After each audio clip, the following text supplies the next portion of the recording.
প্রত্যেকটা মানুষের যদি ব্যাকগ্রাউন্ড চেক করেন, প্রত্যেকে ধাক্কা খেয়ে সোজা হয়েছে। কর্পোরেট দুনিয়ায় চলতে চলতে একসময় ধাক্কা হয়েছে, শারীরিকভাবে অসুস্থ হয়ে পড়েছে, দুর্বল হয়ে পড়েছে। পরবর্তীতে মনে হচ্ছে যে না, এটা জীবন নয়, জীবন অন্য কোথাও। এই ন্যাচারাল ফার্মিং সাথে দেখেন কত রিলেভেন্ট হয়। একটা ক্ষতিকর পোকা মারতে নিয়ে সে সব উপকারী ব্যাকটেরিয়াগুলোকে মেরে ফেলে। একটা জমিতে করতেছে বিষমুক্ত, পিছনে হাজারটা জমি করতেছে বিষযুক্ত, করে সবগুলোকে সে বিষমুক্ত মতো বিক্রি করছে। কৃষকও তো আমাদেরকে ঠকাচ্ছে। ধানের বা ভাতের পুষ্টিটা কিন্তু ওই লেয়ারটার মধ্যে আছে, কিন্তু আমরা বাণিজ্যিকরণের স্বার্থে ওই লেয়ারটাকে মেশিনে ছেটে ভিতরের চকচকে সাদা অংশটাকে আমরা খাচ্ছি। এখানে স্টুয়ার্ট রিচির একটা বই আছে আর কি, মানে খুবই অ্যাক্লেমড একটা বই ইউরোপে আসছিল। এই বিজ্ঞানীদের যেভাবে ভাওতাবাজি, এটা নিয়ে উনি একটা বই লিখছিলেন। যতগুলো আর্টিকেল আমরা দেখি অধিকাংশগুলো ভাওতাবাজি আর কি। চিকিৎসা বিজ্ঞান না, চিকিৎসা ব্যবসা পুরা ভুল পথে চলছে। এর সাথে তাল মিলালে আমরা ধরা খাবো। রোগাক্রান্ত মানুষকে খাদ্য দেওয়া মানে রোগকে খাবার দেওয়ার সমান। এটা হিপোক্রেটিসের কথা। এটা ছিল না চিকিৎসাবিদ্যা। নাভি বরাবর কোমরের মাপ আপনার উচ্চতার অর্ধেকের বেশি হওয়া মানে আপনার ভেতরে সমস্যা আছে, ফ্যাটি লিভার আক্রান্ত। সেই বিচারে আমিও কিন্তু আনফিট। বাংলাদেশের অবস্থা এখন এত খারাপ, যত মহিলার আঙুলে রিং পরানো তার চাইতে বেশি পুরুষের হাটের মধ্যে রিং পরানো। ক্যান্সার কোনো রোগ নয়, এইটা কিছু কোষের অস্বাভাবিক আচরণ মাত্র।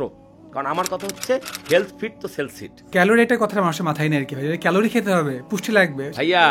রাসূলুল্লাহর একটা হাদিস মানলে তো হয়ে যায়, ভোরের হাওয়া হাজার রোগের দাওয়া। আর সালাতু খায়রুম মিনান নাম, শুধু একটা লাইন নিয়ে আপনার সাথে একটা সারাদিনে পডকাস্ট আমি করতে পারবো। সেজদা কেন মাটিতে করা হচ্ছে? আপনি নিজেকে এই গত 7-8-9 মাসে কতটুকু বদলাইছেন? আপনি যতটুকু বদলাইছেন, দেশটা আসলে শুধু ততটুকু বদলেছে। ছোটবেলায় ভাবতাম দুনিয়াটাকে পাল্টে দেবো, কৈশোরে মনে হলো দেশটাকে বদলাবই, যৌবনে মনে হলো আশেপাশের জায়গাটাকে তো পরিবর্তন করব, বৃদ্ধকালে মনে হলো যদি শুধু নিজেকেই পাল্টাতে পারতাম। রাজীব আহমেদ বাংলাদেশের অন্যতম বিক্রয় ব্যবস্থাপনা বিশেষজ্ঞ, লেখক এবং লজিক্যাল স্পিকার। তিনি বাংলাদেশের স্বনামধন্য রেকিট বেনকিজার, ইউনিলিভার, বাংলালিংক ও রবির মতো বহুজাতিক কোম্পানিতে 10 বছরের কর্মজীবন থেকে স্বেচ্ছায় ছুটি নিয়ে এখন মুক্ত বিক্রয় প্রশিক্ষক এবং অনুপ্রেরণামূলক বক্তা হিসেবে কাজ করছেন। তিনি বিক্রয়কর্মীদের স্বাস্থ্য এবং সুস্থতা নিয়ে অনেক দিক নির্দেশনা দিয়ে থাকেন। সবাই তাকে ভালোবেসে নাম দিয়েছেন বিক্রয় বন্ধু। খাসফুড প্রেজেন্টস আগামীর পডকাস্টে আজকের অতিথি হিসেবে আছেন জনাব রাজীব আহমেদ।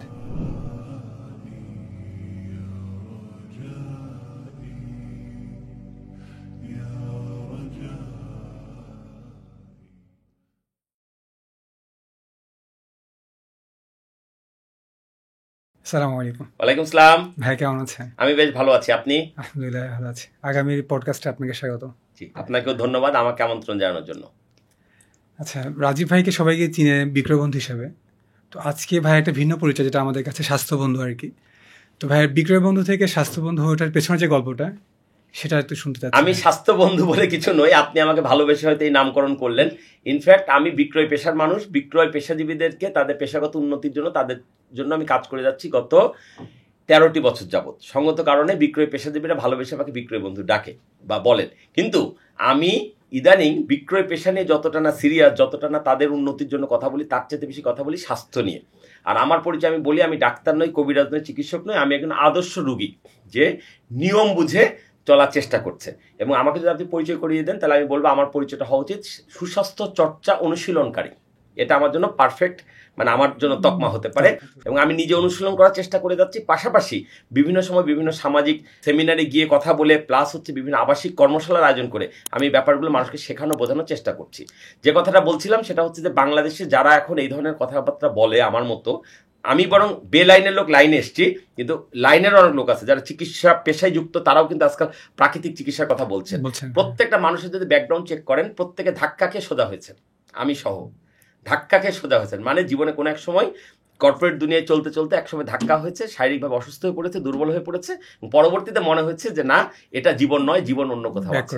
আমার ক্ষেত্রে এই ঘটনাটা ঘটেছিল 2016 সালে। আমি প্রচণ্ড কর্মব্যস্ত জীবনযাপন করছি, এর মধ্যে হঠাৎ করে অসুস্থ হয়ে পড়ি, আমার শ্বাসকষ্ট শুরু হয়। আমি বাংলাদেশে একটা নাম করা বা তথাকথিত নাম করা 5 তারকা হাসপাতালে গেলাম। আমি মনে করলাম যে টাকার জোরে, ক্ষমতার জোরে আমি সুস্থ হয়ে ফেরত আসবো। কিন্তু তারা আমাকে নিয়ে মোটামুটি কয়েকদিনের ব্যবসা করে নিল, আমার রোগের কিছুই হলো না।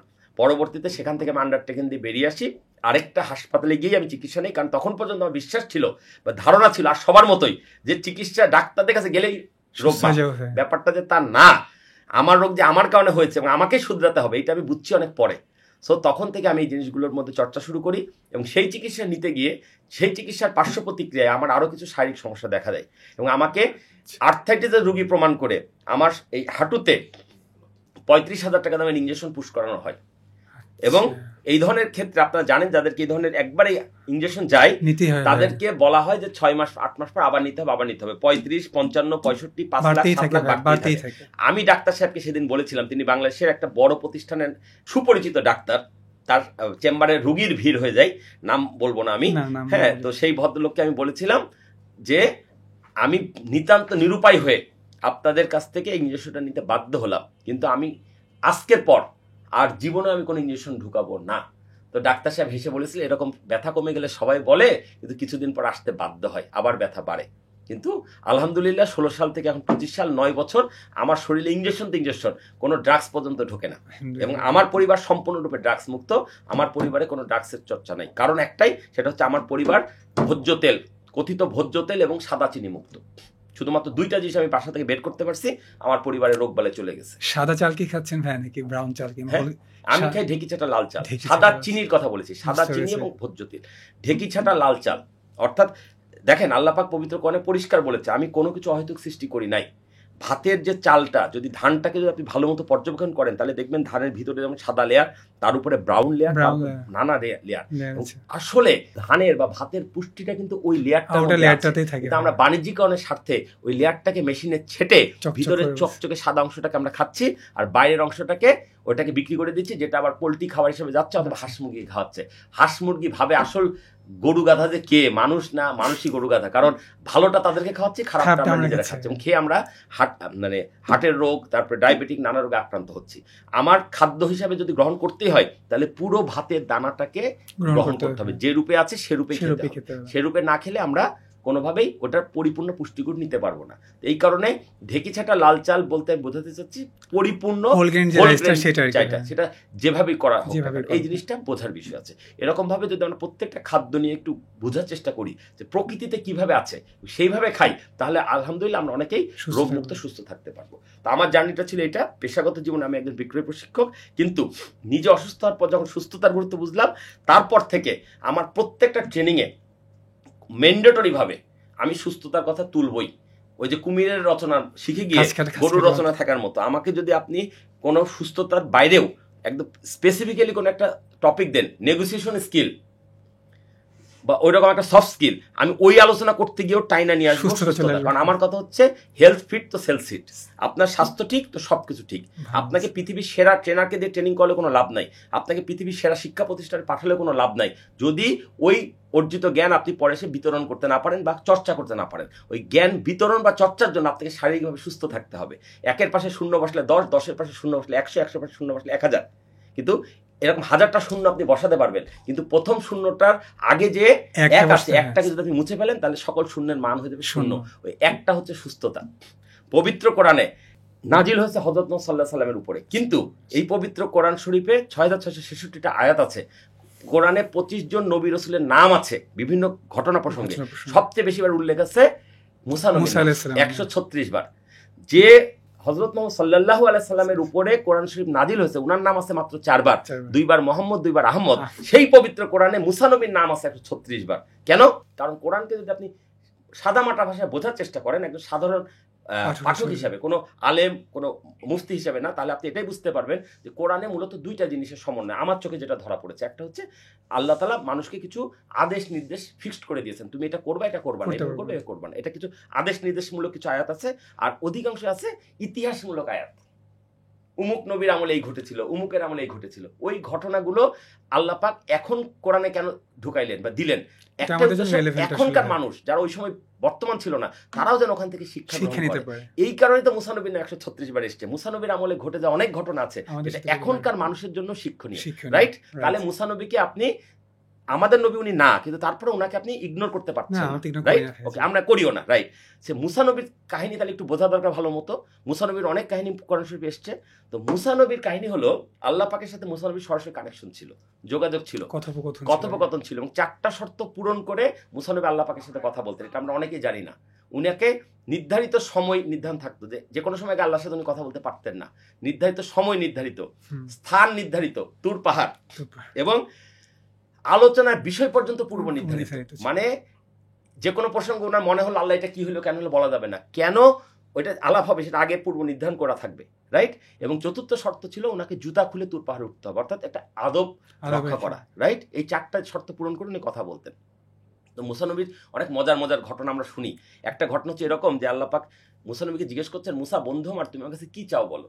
তা মুসা নবী বলছে, আল্লাহ আপনি তো মানে যদি আপনি আমার জায়গায় থাকতেন আর আমি যদি আপনার জায়গায় থাকতাম তাহলে আপনি যেটা চাইতেন ওইটা চাই। আল্লাহ সুবহানাহু ওয়া তাআলা বললেন, আমি মানুষের সৃষ্টিকর্তা, আমি আমার মানুষের কাছে কি চাইবো, তবে কোন মানুষের যদি তার সৃষ্টিকর্তার কাছে কিছু চাওয়ার থাকে সেটা যেন হয় সুস্থতা। সুবহানাল্লাহ। এই একটা জিনিস যদি আপনি একটু ভালো করে উপলব্ধি করেন, প্লিজ আমি সবাইকে যারা অনুষ্ঠানটা দেখছে সবার প্রতি অনুরোধ, শুধু একটা জায়গা উপলব্ধি করেন, স্বয়ং সৃষ্টিকর্তা তার সৃষ্টিকে শিখাই দিচ্ছে যে তুমি আমার কাছে যা চাও তাই পাবা। পবিত্র কোরআনে একাধিক আয়াতে আছে তুমি যা চাও, মানুষ যা চাবে তাই পাবে, কিন্তু চাওয়ার মতো চাইতে হবে। তবে ওই মুসা আলাইহিস সালামের ঘটনা যদি আপনি বুঝতে পারেন তাহলে আপনার প্রথম চাওয়া হবে সুস্থতা। টাকা চান, পয়সা চান, ধন চান, মান চান, গাড়ি চান, বাড়ি চান, সব পাবেন, কিন্তু ওগুলা ভোগ করতে পারবেন না যদি আপনি সুস্থ না থাকেন। সুস্থতার উপরে আর কিছু নাই। এই কারণে আপনার প্রশ্নের উত্তরে আসলে অনেক লম্বা কথা বলে ফেললাম। আমি সব সময় বলার চেষ্টা করি যে ভাই তুমি বিক্রি বাড়াতে চাও, আগে সুস্থ থাকো, সুস্থতা ঠিক করো, বিক্রি বেড়ে যাবে। তুমি ভালো শিল্পী হতে চাও, সুস্থতা ঠিক করো। তুমি ভালো নায়ক হতে চাও, সুস্থতা ঠিক রাখো। গায়ক হতে চাও, সুস্থতা ঠিক রাখো। ভালো ব্যবসায়ী হতে চাও, সুস্থতা ঠিক রাখো। সুস্থতা যার ঠিক নাই তার কোনো কিছুই ঠিক থাকবে না।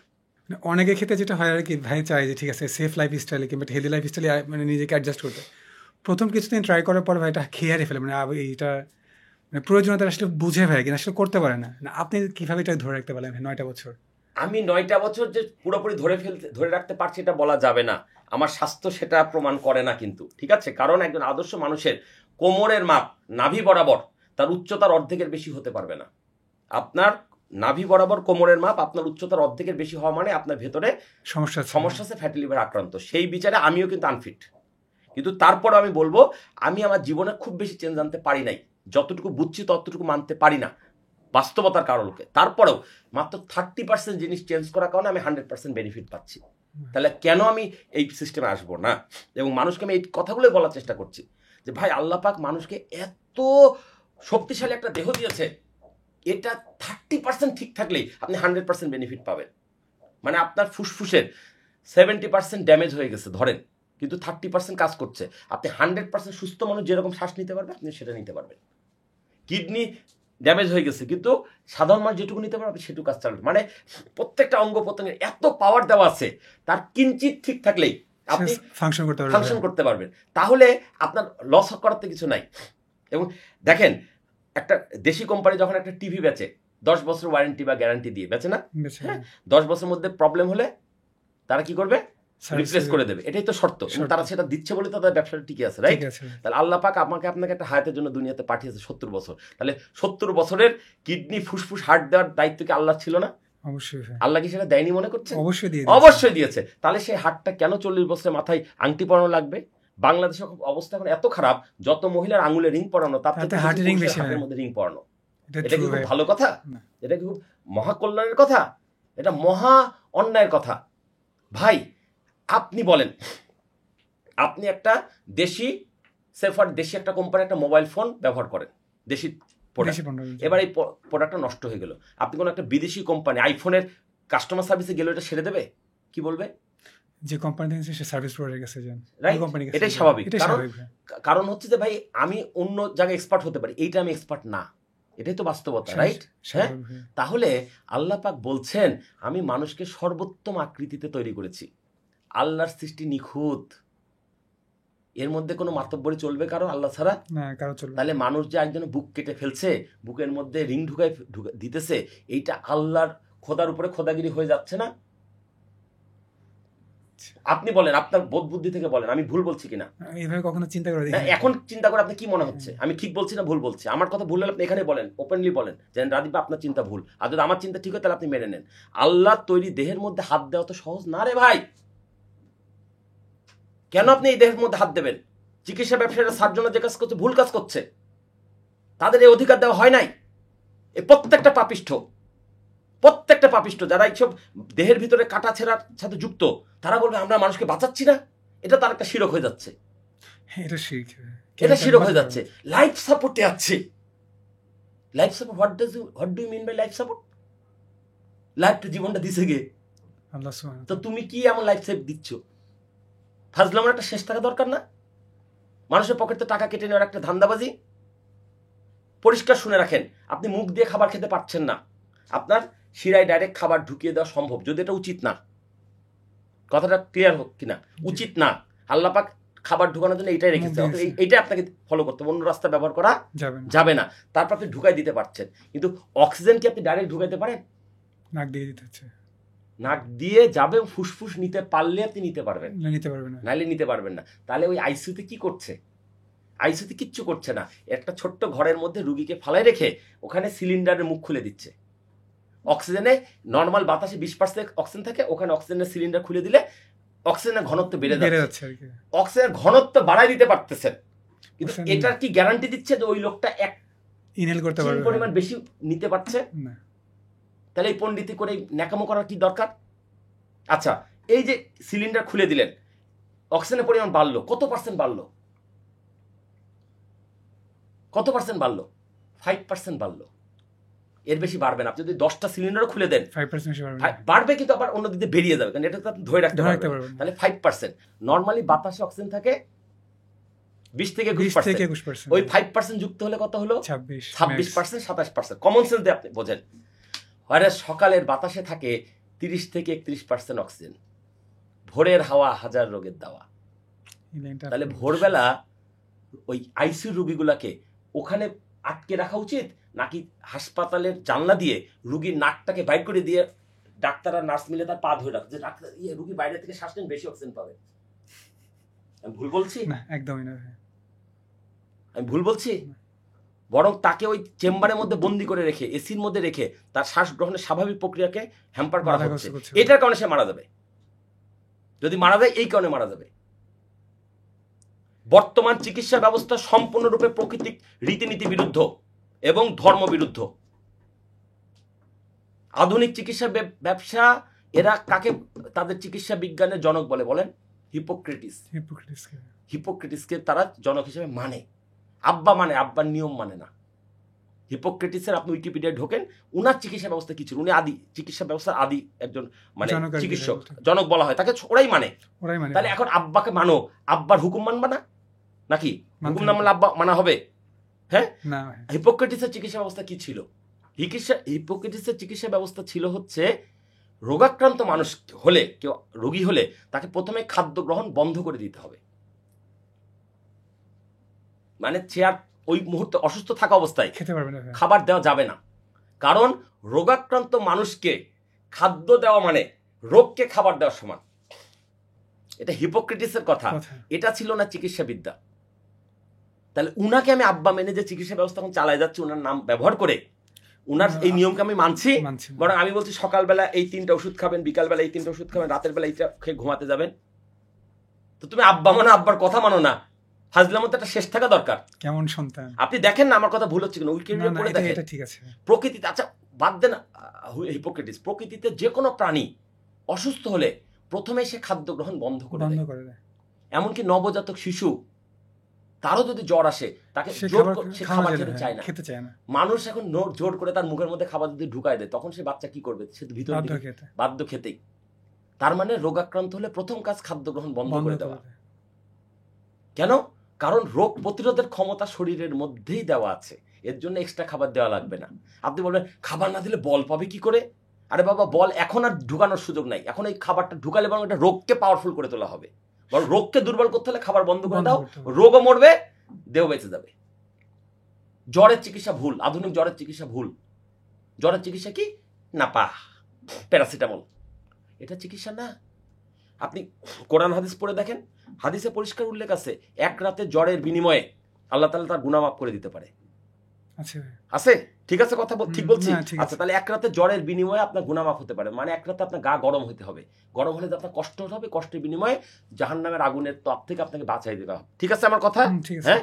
এখন আপনি জ্বর আসা মাত্র নাপা খেয়ে ফেললেন, জ্বরটাকে কমায় ফেললেন, তাহলে অন্যভাবে বললে আপনি গুনাহ মাফের সুযোগ হারাইলেন। তাপমাত্রা কমাইছে, জ্বর কিন্তু আসলে আপনি তাপমাত্রা কমানো মানে কি? তাহলে আপনি জাহান্নামের আগুনের তেজ পাইলেন না, তাহলে আপনার গুনাহ মাফ হবে কোন উসিলায়? আল্লাহ পাক আপনাকে জ্বরটা দিছিল, এর উসিলা আপনাকে গুনাহ মাফ করবে, আপনি গুনাহ মাফ করার সুযোগটা নিলেন না, বরং তাড়াতাড়ি নামায় ফেললেন, তাহলে আপনি লাভবান হলেন না লুজার হইলেন? লুজার হইলেন, 1 নম্বর কথা। 2 নম্বর কথা হচ্ছে এতে কিন্তু যে কারণে জ্বর এসেছিল সেটা ভালো হয় নাই, সে কারণ তুমি জানি না, আপনি জানি না। ইয়েস, জ্বর কখন আসে জানেন? শরীরের মধ্যে এমন একটা জীবাণু ঢুকে গেছে যে জীবাণু ফাইট করতেছে, শরীরটা গরম হয়ে ওইটাকে মেরে ফেলবে। হ্যাঁ, তাহলে আপনাকে ওই মেরে ফেলার জন্য তো গরম হওয়ার সুযোগ দিতে হবে, বরং ওই সময় আপনার কাজ কি জানেন? গরম পানির মধ্যে 5 উপায় বসে থাকা, যে গরম হচ্ছে আরো গরম করে দিব, জীবাণু ময়রা শেষ হয়ে যাবে। দিস ইজ কল জ্বরের চিকিৎসা। এটাই হওয়া উচিত জ্বরের চিকিৎসা। কে করে জানে? ডাক্তার। উল্টা করে ক্ষতি করছি তোর ভাই। জ্বর কমিয়ে দেওয়া মানে আমি সাকসেস? নো, জ্বর কমিয়ে দেওয়া জ্বর তো আসলে কোনো রোগ না, এটা সিম্পটম আর কি। রোগ না, রোগের সিম্পটম। ইয়েস, তা আমার কথা ঠিক আছে কিনা? না, ঠিক আছে। তাহলে জ্বরের চিকিৎসা কি? জ্বরের চিকিৎসা খুব সিম্পল। জ্বর হলে আপনি কোনো খাবার খাবেন না, খালি 1 ঘন্টা পর পর 1 কাপ কুসুম গরম পানির মধ্যে একটু লেবু চিপে খাবেন, সাথে চাইলে একটুখানি ভিনেগার দিতে পারেন, তবে এই বাজারের কেনা হোয়াইট ভিনেগার নয়, কারণ ভিনেগারের মধ্যে জীবন্ত ব্যাকটেরিয়া থাকার কথা। এগুলো আসে কোথায় তৈরি হয়, কোথা থেকে আমদানি হয়, কিভাবে থাকে, এটা কিন্তু ওর ভিতরে ব্যাকটেরিয়া আদৌ থাকে না, আসলে থাকে না। রাইট, হ্যাঁ, হতে পারে যদি এটা রিসেন্ট তৈরি হয় তাহলে কিছু থাকতে পারে। এটা নিয়ে আমরা বিতর্কে না যাই, মূল কথা যাই, লেবুর রস চিপে দেন। লেবুর রস আধা ঘন্টা পর পর আপনি জ্বরের রোগীকে খাওয়াতে থাকেন। কি হবে? ওই লেবুর রসটা কিন্তু আবার ওই জীবাণুটাকে মারা শুধু না, ভেতরের টক্সিন গুলাকে পরিষ্কার করে বের করে, ফ্রি র্যাডিক্যালস গুলো থাকে এগুলোকে রিমুভ করে দেবে। জ্বরের চিকিৎসা সোজা লেবু পানি, সাথে যদি আপনার কিছু খেতে মনই চাই 1 চামচ মধু মিশিয়ে খান। কারণ পবিত্র কোরআনে পরিষ্কার একটা খাবারকে সকল খাবারের চিকিৎসা হিসেবে স্বীকৃতি দেওয়া হয়েছে, সেটা হচ্ছে মধু। তাহলে আপনি মধুবিহীন চিকিৎসাকে কোনো চিকিৎসা ব্যবস্থা বলা যাবে কি? কিন্তু আধুনিক চিকিৎসা কোথায় মধুর ব্যবহার আছে আমাকে দেখার। বরং আধুনিক চিকিৎসা ব্যবস্থা মধুর বিপক্ষে কথা বলে, আপনার রক্তের শর্করার মাত্রা তো বেশি, আপনি মধু খাবেন না। এই অধিকারটাকে কে দিয়েছে? আল্লাহর উপর আল্লাহগিরি করার।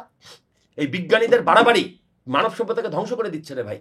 আর আমরা অন্ধের মতো গবেষণা, ইউরোপের অমুক দেশের অমুক ইউনিভার্সিটিতে গবেষণা, তোর চোখের সামনে হাসপাতাল ইউনিভার্সিটিতে তার গবেষণা তুই বিশ্বাস করিস না, তুই অমুক দেশের অজানা দেশের অচেনা ডাক্তারের অচেনা চিকিৎসকের গবেষণার উপরে ভরসা করে যাইছে তাই দেহের মধ্যে ঢুকাই দিবি। এখানে স্টুয়ার্ট রিচির একটা বই আছে আর কি, মানে খুবই অ্যাক্লেমড একটা বই, ইউরোপে আসছিল। এই বিজ্ঞানীদের যেভাবে ভাওতাবাজি, এটা নিয়ে উনি একটা বই লিখছিলেন। যতগুলো আর্টিকেল আমরা দেখি অধিকাংশগুলো ভাওতাবাজি আর কি। সব বানোয়াট। আপনি দেখবেন প্রায় ফেসবুকে অমুক জায়গায় ক্যান্সারের চিকিৎসা এখন সমাধানের পথে, কিন্তু জীবনে ওই আবিষ্কার আসবে না, ওই পর্যন্ত থাকবে। কারণ ওগুলো আসলে যে বন্ধ হয়ে যাবে। আচ্ছা, আমি সব গবেষণাকেই উড়িয়ে দিতে চাই না, হয়তো কিছু রিয়েল গবেষণা হচ্ছেও, সেগুলোকেও জনসম্মুখে আসতে দেওয়া হবে না। গত বছর আমি ইংল্যান্ডে বেড়াতে গিয়েছিলাম, অক্সফোর্ডে গেলাম। ওখানে বাঙালি সোসাইটির একজনের সাথে আমার পরিচয় হলো। ঘটনাচক্রে সেই ভদ্রলোক, বাংলাদেশি ভদ্রলোক, জাপান থেকে পিএইচডি ডিগ্রি করে এখন অক্সফোর্ডের গবেষক। তা আমার আগ্রহ বিষয় থেকে তাকে জিজ্ঞেস করলাম যে ভাই আপনি কি বিষয় করছেন? আমি ক্যান্সার নিয়ে গবেষণা করি, এই বিষয়ে ওনার পিএইচডি। আলহামদুলিল্লাহ আমার আরও আগ্রহ বেড়ে গেল। তো ভাই আপনি কি গবেষণা করে পেলেন যেটার উপর পিএইচডি পেয়েছেন আপনার? সরি রাজীব ভাই, আমরা টেকনিক্যাল কারণে, আমার স্পন্সর প্রতিষ্ঠানের নিষেধাজ্ঞার কারণে আমরা আমাদের গবেষণা রিপোর্ট পাবলিকলি শেয়ার করতে পারি না। Got the message? অক্সফোর্ডের মতো জায়গায় গবেষণা হচ্ছে, টাকা দিচ্ছে কোনো না কোনো ড্রাগস মাফিয়ারা, এবং তারা গবেষণা করতে দিচ্ছে, কিন্তু গবেষণা রিপোর্ট তারা কিনে নিয়ে তাদের মতো ঢুকাই দিচ্ছে। গেলাম ক্যামব্রিজে বেড়াতে, দেখতে গেছি ভাই, ইংল্যান্ড দেখতে গেছি, তো অক্সফোর্ড ক্যামব্রিজ না দেখলে হয়? ঘটনাচক্র যে যেটা খোঁজে আল্লাহ তাকে সেটা মিলাই দেয়। ওখানেও এক বাঙালির সাথে পরিচয় হলো, সে বাঙালি ওখানকার আবার ক্যান্সার গবেষক। মানে আমি না চাইতে পেয়ে গেলাম। একই প্রশ্ন আমার, তা ভাই আপনার গবেষণা থেকে আমরা কিভাবে উপকৃত হব? কয় ভাই আমি তো অমুক ফার্মের জন্য পারপাস সার্চ করছি, ওদেরকে আমার রিপোর্ট জমা দেওয়া আছে, ওরা যখন মার্কেটে আনবে তখন আপনি জানতে পারবেন। আমি মরে ভূত হয়ে গেলে এই গবেষণা দিয়ে আমার কি লাভ? মানে এমন ভাবে ফেলা। দেখেন, যে গবেষক, আমি তো বাইরের মানুষ, ওর গবেষণা লব্ধ বিদ্যা ওর পরিবারের জন্য প্রয়োগ করতে পারবে না, কারণ সে আরেকজনের টাকায় ওই গবেষণা করেছে, নিজের জন্যই করতে পারবে না। তাহলে ব্যাপারটা কি দাঁড়ালো? এই ভাওতাবাজি শেষ কোথায়? আমার কথা ভুল হলে আপনারা বলেন, আমার কথা ঠিক হলে আমার লাইনে আসতে হবে, প্রকৃতির কাছে ফিরতে হবে, ব্যাক টু নেচার। এর কোনো বিকল্প নাই রে ভাই। স্ট্র্যাটেজির বইটা না পড়লে আমি কিছু ডিফার করতাম। ওনার বইটা পড়ার পরে আমার চোখ খুলে গেছে আসলে, যে বিজ্ঞানে ভাওতাবাজি যেটা হয়, এটা আমি আমার এটা ভেট করছে আমার একটা বড় ভাই ইউনিভার্সিটির, উনি এখন ক্যামব্রিজে আছে আর কি, সিনিয়র সায়েন্টিস্ট হিসেবে। তো ভাই সেম কথা বলছি, যেখানে যে এই ধরনের পাবলিকেশনগুলো আসে ওদিকে আমি ফান্ডেড আর কি, ফান্ডেড, এবং আগে বলে দেওয়া হয় তোমাকে এই আউটকাম আমি চাই আর কি, এই আউটকাম বের করে দিতে হবে। এই আউটকাম আনার জন্য যেটা করার, শোনেন, বিজ্ঞানের গবেষণা কোনটা জানেন, যে একই গবেষণা এটার সাথে এটা মিশাবো, এই মিশানোর পর আরেকটা জিনিস তৈরি, যোগ্য তৈরি হবে, এটা আমি মেশালো যা হবে, আপনি মেশালো তা হবে, তিনি মেশালো তা হবে, তাইলে এটা গবেষণা, এটা স্যার গবেষণা হবে না, তাহলে এটা গবেষণা। কিন্তু এখনকার যে গবেষণা, আমি মিশাইলে এক রেজাল্ট, উনি মিশাইলে আরেক রেজাল্ট, উনি মিশাইলে আরেক রেজাল্ট, তাহলে এটা ভাওতাবাদী স্যার আর কি। অথচ এই ভাওতাবাদীর উপরে অমুক ইউনিভার্সিটির একদল গবেষক সুদীর্ঘ 13 বছর ধরে গবেষণা করে এই রিপোর্ট প্রকাশ করিয়াছেন, এবং আমরা বোকার মতো সেটার দিকে হা করে তাকিয়ে আছি। আমি যখন এই কথাগুলো বলি, আমার নিচে অনেকে লেখে এনি রেফারেন্স। আমি কই জলজান্ত মানুষ, তার চোখের সামনে আসি, সে যে শহরে বাস করে, আমি সে শহরে বাস করে আমি বলি, আমার কথা বিশ্বাস হয় না, আমাকে খুঁজে দেয়নি রেফারেন্স ফ্রম আদার্স রেপুটেড ইউনিভার্সিটি। এটা আসলে কলোনিয়াল একটা মাইন্ডসেট আমাদের, এই মাইন্ডসেট থেকে বেরোতে না পারলে আমাদের বাঁচা, ভাই আমার কথাকে আমাকে না মেনে যদি আপনি বাঁচতে পারতেন, আমার কোনো দুঃখ ছিল, আমি খুশি হতাম, পারছি না, কিন্তু পারছেন না তো আমাকে, আপনি ছেড়ে এক টুডে অর টুমোরো আপনাকে বুঝতেই হবে। আমি এত মানুষকে সুস্থতার কথা বলি, কেউ কথা শোনে না। যখন আইসিইউতে ঢুকে যাই, ওখান থেকে কোনো এক ফাঁকে ডাক্তারের কাছে ফোন নিয়ে আমাকে, রাজীব আমার তো শ্বাসকষ্ট, কি করবো ভাই? আমি বলছি এখন তো আমার কিছু করার নাই। আমি যখন তুমি সুস্থ ছিলা, তোমাকে ডাকলাম যে আসো সাগর পাড়ে গিয়ে তোমাকে আমি মেডিটেশন শেখাই, কি করে তুমি দ্রুত ভিতরে অক্সিজেনের চেম্বার বানাইতে পারো তার কৌশল শিখায় রাখি, যেন বিপদে কাজে লাগে। তখন তো তুমি আমার ডাকে সাড়া দাও নাই। আমি এখন তোমাকে কি করতে পারবো? You are under emergency department, I am not a doctor, এবং আমি ওই রিস্কও নেবো না ভাই। ঠিক। তো আমার কথা হচ্ছে যে ভাই, অসুস্থ হয়ে সুস্থতা শেখার দরকার নেই। আমি অসুস্থ হয়ে শিখছি, ঠিক আছে, আমি এখন সুস্থ থাকা অবস্থায় সুস্থ মানুষকে সুস্থতা শিখাতে চাই। দাঁত থাকতে দাঁতের মর্যাদা নেই, দাঁত থাকতে দাঁতের মর্যাদা নেই, দাঁতের মর্যাদা দিতে শিখতে হবে ভাই। এই জিনিসগুলো বুঝতে হবে। চিকিৎসা বিজ্ঞান না, চিকিৎসা ব্যবসা পুরা ভুল পথে চলছে। এর সাথে তাল মিলালে আমরা ধরা খাবো। আমাদের এখান থেকে বেরিয়ে আসতে হবে। বাংলাদেশের অধিকাংশ মানুষ দারিদ্র সীমার নিচে নেমে যাচ্ছে শুধুমাত্র চিকিৎসা ব্যবসায়ীদের শরণাপন্ন হয়ে, তাদের দ্বারা উল্টাপাল্টা ইয়ের শিকার হয়ে। এখান থেকে আমাদের বেরিয়ে আসতে হবে রে ভাই। খাদ্য ছাড়া বাঁচার কোনো উপায় নাই। খাদ্য যখন পথ্য হয়, রোগ তখন দূরে রয়। খাদ্যই ঔষধ, এর বাইরে কোনো ঔষধ নাই দুনিয়াতে। ক্যান্সারের চিকিৎসা খুবই সহজ। যেই রোগ ডাক্তাররা যত ভয়াবহ বলে প্রকাশ করে, সেটা তত ইজি সমাধান আছে। ক্যান্সারের চিকিৎসা শুধুমাত্র লেবু, মধু, পানি দিয়ে সম্ভব। ক্যান্সার আক্রান্ত রোগীকে আপনি 3 থেকে 7 দিন পর্যন্ত শুধুমাত্র আধা ঘন্টা পর পর 1 কাপ হালকা কুসুম গরম পানির মধ্যে লেবুর রস আর মধু চিপে খাওয়াবেন, আর কিচ্ছু খাওয়ানো যাবে না। মরবে না, ভয় নাই। কারণ মানুষ মুখে যে ভারী খাবার খায়, খাবার ছাড়া বাঁচতে পারে 20 থেকে 25 দিন, পানি ছাড়া বাঁচতে পারে 3 থেকে 7 দিন। হ্যাঁ, আপনি যদি পানি তাকে খাওয়াতে পারেন এবং তার সাথে মধু দিতে পারেন, পৃথিবীর সর্বশ্রেষ্ঠ খাবার, আর লেবু দিয়ে যদি তার ভেতরে টক্সিন গুলো বের করে ফেলতে পারেন, তাহলে তার দেহটা যে অম্লীয় দেহ হয়ে গেছে, ওটা আবার ক্ষারীয় অ্যালকাইল হয়ে যাবে। হয়ে গেলে তার ক্যান্সারের জীবাণুগুলো এমনি মরে যাবে। ক্যান্সারের জীবাণু তো না, মানে ক্যান্সার আক্রান্ত কোষগুলো মরে যাবে। ক্যান্সার কোনো রোগ নয়, ক্যান্সার কোনো রোগ নয়, এটা কিছু কোষের অস্বাভাবিক আচরণ মাত্র। এবং সে কোষগুলো অস্বাভাবিক আচরণ করে 2টা কারণে। একটা হচ্ছে তাকে ভুল খাবার দেওয়া হয়েছে ভুলভাবে, 2 নম্বর হচ্ছে তাকে পর্যাপ্ত অক্সিজেন সাপ্লাই করা হয় নাই। যারা ক্যান্সার আক্রান্ত, তারা যদি ক্যান্সার আক্রান্ত হওয়ার পূর্বে প্রতিদিন একটু সময় নিয়ে ভোরবেলা উঠে মানে ইচ্ছা করে ভিতরে বেশি অক্সিজেন ঢোকাইতো, তারা ক্যান্সার আক্রান্ত হতো না। ক্যান্সার আক্রান্ত কখন হয়ে গেছে? যখন তার শরীরে পর্যাপ্ত অক্সিজেন পায় নাই, ফলে ঘাটতি চলছে, কোনোভাবে শরীর ম্যানেজ করে নিছে, কিন্তু কিছু কোষ নিয়মিত অক্সিজেন মুক্ত বঞ্চিত হয়েছে, ওই কোষগুলো তো পাগলা হয়ে গেছে। ওই পাগলা কোষই হচ্ছে ক্যান্সার। পাগলা কোষকে আবার ঠান্ডা করে আবার অক্সিজেন ঢোকায়, আবার হচ্ছে টক্সিনগুলো বের করে ফেল, তাহলে তো হয়ে গেল সোজা চিকিৎসা ব্যবস্থা। কিন্তু এত সোজা বলি না, লোকে বিশ্বাস করবে না।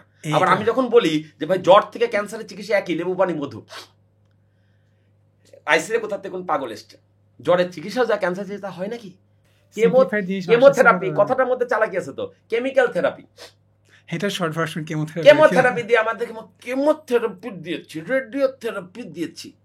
আরে বাবা, তোমার শরীরে একটা অল্প কিছু কোষ হচ্ছে অস্বাভাবিক আচরণ করছিল, ওইটাকে মারার জন্য তুমি পুরো রক্তের মধ্যে বিষ ছড়াই দিছো। এখন তোমার দেহের ওই কোষ মরবে কিনা গ্যারান্টি নাই, কিন্তু সারা দেহের কোষ মশা আক্রান্ত হয়ে তুমি একটা ছাড়াবেড়া হয়ে যাবা, চুলদারি পরে তুমি একদম ল্যালালুরা হয়ে যাবা। এই ন্যাচারাল ফার্মিং সাথে দেখেন কত রিলেভেন্ট ভাই। একটা ক্ষতিকর পোকা মারতে নিয়ে সে সব উপকারী ব্যাকটেরিয়াগুলোকে মেরে ফেলে। ইয়েস, আমি তো বলি ভাই যে কীটনাশক দিয়ে 3 থেকে 5% ক্ষতিকর জীবাণু বলছি পোকামাকড়কে মারতে গিয়ে বাকি 95% উপকারী পোকামাকড়কে দূরে সরিয়ে রাখা হচ্ছে, এবং এই কারণে আমাদের মাটিগুলো বিষাক্ত হয়ে গেছে। এই মাটির থেকে কখনোই ভালো খাবার আসা সম্ভব না। আমাদের উত্তরবঙ্গের মাটিতে ভাই ক্যাডমিয়ামে 0.3 আসছে সেই 2014-তে। এখন যে কি অবস্থা আল্লাহ সুবহানাহু ওয়া তাআলা ভালো জানেন কি ভাই। আল্লাহ সুবহানাহু ওয়া তাআলা কেন জানবে? আল্লাহ সুবহানাহু ওয়া তাআলা কাজ করছে মানুষ। সবার আগে কীটনাশক বিষের আমদানি বন্ধ করে দেন। আমি গ্যারান্টি দিলাম একটা মানুষ না খেয়ে মরবে না। আল্লাহ পাক রিজিকের দায়িত্ব নিয়েছেন। আল্লাহর উপর ভরসা রাখলে আপনার কোনো দুনিয়ার উপর ভরসা রাখা লাগবে না। এটা ঠিক। উমুক হাইব্রিড ধান, তুমুক হাইব্রিড ধান, এক ছড়াতে বহু ধান। আরে বাবা, তুমি ধান উৎপাদন বাড়াইতে পারছো পরিমাণে, তুমি পুষ্টিমান বাড়াইতে পারছো? পুষ্টিমান কি হবে? ওটা তো জমির উর্বরতাগুলো শেষ করে দিচ্ছে। তাহলে পুষ্টিমান না বাড়লে এই নাটক করে কি লাভ? মানুষকে থাল ভরে ভাত খেলে হবে? এইটা হিসেবে আমাদের যে মাইন্ডসেটের প্রবলেম আছে, পেট ভরে খেতে হবে আসলে ভাই। না, ক্যালোরির যে ক্যালোরি একটা কথা মানুষের মাথায় নেই আর কি ভাই। ক্যালোরি খেতে হবে, পুষ্টি লাগবে, পেট ভরতে চায়। রাসূলুল্লাহর একটা হাদিস মানলে তো হয়ে যায়। তোমার পাকস্থলীকে 3 ভাগ করো, এক ভাগ পানি খাও, এক ভাগ খাবার খাও, এক ভাগ খালি রাখো। আমরা মাশাআল্লাহ 4 ভাগ খাই, 3 ভাগ পাকস্থলী, 1 ভাগ গলার নলি। আমাদের রোগ হবে না তো কার রোগ হবে? সকালে খাও রাজার মতো, দুপুরে খাও প্রজার মতো, রাতে খাও ভিখারির মতো। আমরা কি করি? সকালে খাই না, বাইরে বেরিয়ে যাই কাজের উদ্দেশ্যে, দুপুরবেলা বাইরে ভাজা পোড়া মারি দিই, রাতের বেলা এসে ঠাইসা পেট ভরে খাই। তা আমার রোগ হবে না তো কার রোগ হবে? রাতের বেলা খাই কি জন্য? রাসূলুল্লাহ পরিষ্কার হাদিস আছে যে উনি ওনার জীবনযাপন আগে বুঝে আসে। উনি যদি রাতের শেষ খাবারটা খেতেন মাগরিবের পরে, এশার আগে ভাই, এশার আগে, এশার পরে না কিন্তু, এশার আগে। হ্যাঁ, আচ্ছা, এশার নামাজের পর উনি কি বলছেন জানেন? উনি বলতেছেন মুমিন বান্দার এশার নামাজের পরে ঘুম ছাড়া অন্য কোনো কাজ থাকতে পারে না। আমাদের ঠিক উল্টা আর কি, ঘুম ছাড়া অন্য কোনো কাজ থাকতে পারে না। রাসূলুল্লাহ এশার নামাজের পর জেগে থাকতেন না, কথা বলা পছন্দ করতেন না। যদি জেগে থাকতেনও উনি কোনো কথা বলতেন না, মৌনতা অবলম্বন করতেন। তা আমরা কি সেটা মানন করছি? আমাদের যাবত রাত যত গভীর হয়, ফেসবুকে ব্যস্ততা তত বাড়ে। উমুকের কি হলো, কার বিয়া হলো, কে 4টা বাচ্চা হলো, কে ঘর সংসার ছেড়ে চলে গেল, এগুলো দেখে আপনার কি লাভ হচ্ছে? আমাদের দিন শুরু হয় রাতে আর কি ভাই। দিন শুরু হয় রাতে, তাতে আমার কি লাভ হচ্ছে? আমরা অসুস্থ হয়ে যাচ্ছি। আমার অসুস্থ হলে কি ওই যে নায়কের ছবি দেখে আমি রাত পার করলাম, নায়ক আমাকে চিকিৎসা খরচ দেবে না? চিকিৎসা করে আমার সুস্থতা সুনিশ্চিত করা সম্ভব। এখন একটু ডিফারেন্ট টপিক বলি আর কি। ডিফারেন্ট টপিক ওই সেন্সে না। সবাই তো ভাই এখন আমাদের জীবনে যে ব্যস্ততা আর কি ভাই, কর্পোরেট লাইফ বলেন যেটাই বলেন, সবাই মাটি থেকে অনেক দূরে চলে যাচ্ছে আর কি ভাই। সেখানে উল্টো আপনি মাটিতে ফিরে যাচ্ছেন ভাই। মাটিতে ফিরে যেতে হবে। আমি তো বলছি, এই যে লোকজন ভাই, এবার কিছুদিন আগে মেডিকেলের ভর্তি পরীক্ষা হলো, উমুক চান্স পেয়েছে, না পেয়েছে, মাথা খারাপ। আমি বলছি যে ভাই, যারা চান্স পেয়েছে মেধার পরিচয় দিয়ে, তারা কি সত্যি মানুষের চিকিৎসার সেবা দিতে চায় নাকি শুধু ব্যবসা করতে চায়? তারা যদি চিকিৎসার সেবাই দিতে চায়, তাহলে এদের উচিত ফার্স্ট ইয়ারে প্রথম বছর মাঠে কৃষিকাজ করানো, ফসল ফলায় প্রমাণ করুক যে সে মাটির সাথে আছে, তারপর তাদের চিকিৎসা বিদ্যা শেখায়। তাহলে যদি তার দ্বারা রোগীর উপকার হয়। কমার্শিয়াল ডাক্তার তৈরি করে কোনো লাভ নাই, মাটির সাথে কোনো সম্পর্ক নাই, জানে না যে ধান কিভাবে তৈরি হয়, ধান কখন কৃষক কাটে, এটা জিজ্ঞেস করেন যারা ভাত খায়। আচ্ছা বলেন তো, এই ধানটা চাল হয় ধান থেকে, এটা তো জানেন। ধানটা কখন কাটে? সকালে, বিকালে, না দুপুরে, না রাতে? বলতে পারবে না। তো এইটার প্রশ্নের উত্তর যে জানে না, সে ওই ধানের মহব্বত কি বুঝবে? ওই ভাতের মহব্বত কি বুঝবে? রিজিকের গুরুত্ব কি বুঝবে? বুঝবে না। এগুলো বোঝানোর দায়িত্ব কার? বাবা মায়ের। তাহলে বাবা মার প্যারেন্টিং এর ট্রেনিং আগে দরকার। আমরা কি সেগুলো করছি? আমরা কমার্শিয়াল দুনিয়ায় ভাসছি। কমার্শিয়াল যেটা দরকার সেটা আমরা করছি। নো, আমাদেরকে অনেক কিছু ভুল শুধরাতে হবে, মাটির কাছে যেতে হবে। ভাই পরিষ্কার হিসাব শোনেন, সভ্যতার সবচেয়ে ভয়ঙ্কর আবিষ্কার হচ্ছে জুতা।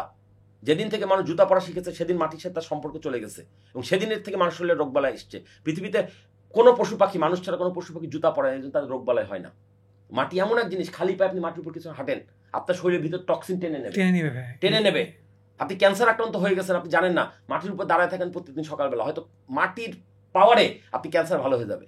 এই কথা বললে হাসবে। আধুনিক চিকিৎসা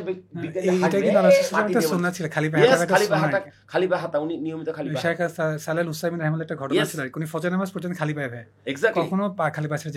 পায়ে যেতে হবে। তো ভাই ওই সময় হাঁটা ভোরের হাওয়া হাজার রোগের দাওয়া। আর সালাতু খায়রুম মিনান নাম, শুধু একটা লাইন নিয়ে আপনার সাথে একটা সারাদিনে পডকাস্ট আমি করতে পারবো। এই লাইনে গুরুত্ব বুঝাইতে পারবো। আসসালাতু খায়রুম মিনান নাম, শুধু এইটা, এর আগে পরে আর কিছু লাগবে না। এইটার ব্যাখ্যা ফজিলত বুঝলে মানুষের মাথায় নষ্ট হয়ে যাবে। এই সেই বুঝার পর কেউ সকালবেলা ঘুমায় থাকতে পারবে। মানুষকে মাটির কাছে ফিরে আসতে হবে, মাটির কাছে ফিরতেই হবে, প্রকৃতির কাছে। মাটির তৈরি মানুষ মাটি খেয়ে বাঁচে।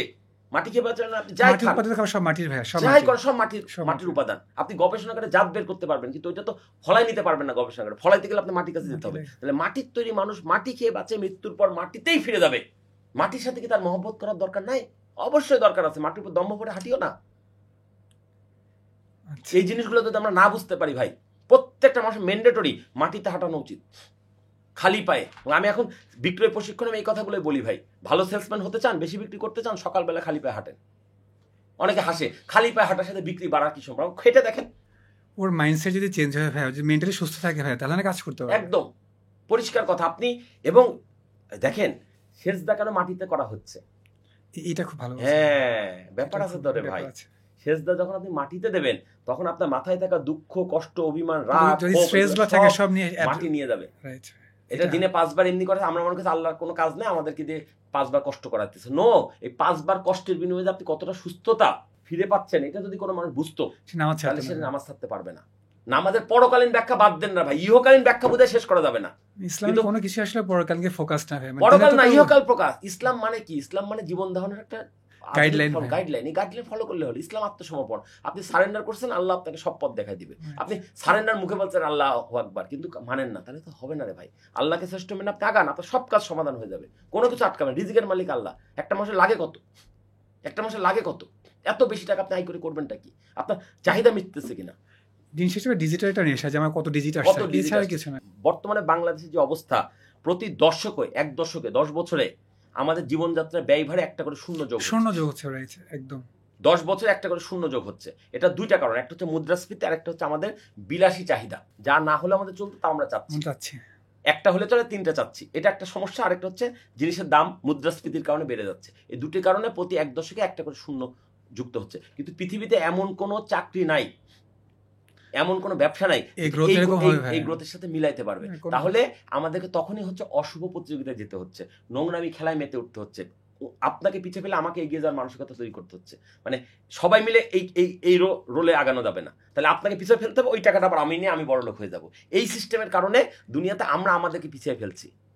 আমরা দেশে একটা বড় ধরনের রাজনৈতিক পরিবর্তন এসছে। আমি রাজনীতি নিয়ে কথা বলবো, শুধু একটা কথা বলতে চাই, সেটা হচ্ছে ওই 6ই আগস্টের বা 5ই আগস্টের পরে আমরা কেউ নিজেদেরকে বিন্দু পরিমাণ বদলাই নাই। অথচ আশা করছি আমাদের মাননীয় প্রধান উপদেষ্টা ডক্টর ইউনূস সবকিছু সংস্কার করে চেঞ্জ করে দেবেন। এটা কখনোই হবে না। যে আমাকে এই প্রশ্ন করে, আমি তাকে বলি আগে নিজের বিবেকে প্রশ্ন করে, আপনি নিজেকে এই গত 7-8-9 মাসে কতটুকু বদলাইছেন? আপনি যতটুকু বদলাইছেন শুধু ততটুকু বদলেছে।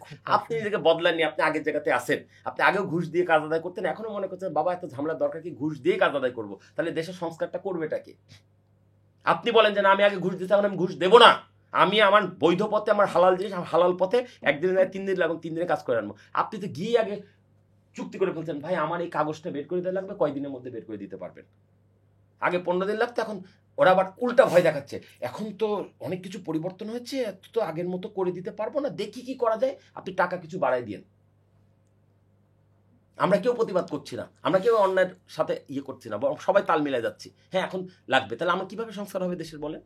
তো অন্যের পরিবর্তন, পৃথিবীতে ছোটবেলায় ভাবতাম দুনিয়াটাকে পাল্টে দেবো, কৈশোরে মনে হলো দেশটাকে বদলাবই, যৌবনে মনে হলো আশেপাশের জায়গাটাকে তো পরিবর্তন করবো, বৃদ্ধকালে মনে হলো যদি শুধু নিজেকেই পাল্টাতে পারতাম। তো শুধু নিজেকে পাল্টানো, আর কিচ্ছু করার দরকার নেই। এমন কোনো খাবার মুখে তুলবেন না যেটা আপনি আপোষে আউট করতে পারবেন না। শুধুমাত্র সেই খাবার খান যেটা আপনি আপোষে হজম করে বাইর করতে পারবেন। পরিষ্কার কথা, আমাদের খাবার খাওয়া উচিত পায়ুপথের আরামবোধকে প্রাধান্য দিয়ে, কিন্তু আমরা খাই মুখের মজাকে প্রাধান্য দিয়ে। এটাই আমাদের রোগের কারণ, এটাই আমাদের সমস্যার কারণ। মুখে যেই খাবারটা বেশি মজা লাগে সেটা কম করে খান। এই একটা নিয়ম ফলো করলে জীবনে আর কখনো আটকাতে হবে না। আচ্ছা, একটু ডিফারেন্ট টপিক বলি আর কি ভাই, সেটা হলো কৃষকদের যে অবস্থা আর কি ভাই। কোনো কৃষক চায় না তার ছেলে কৃষক হোক।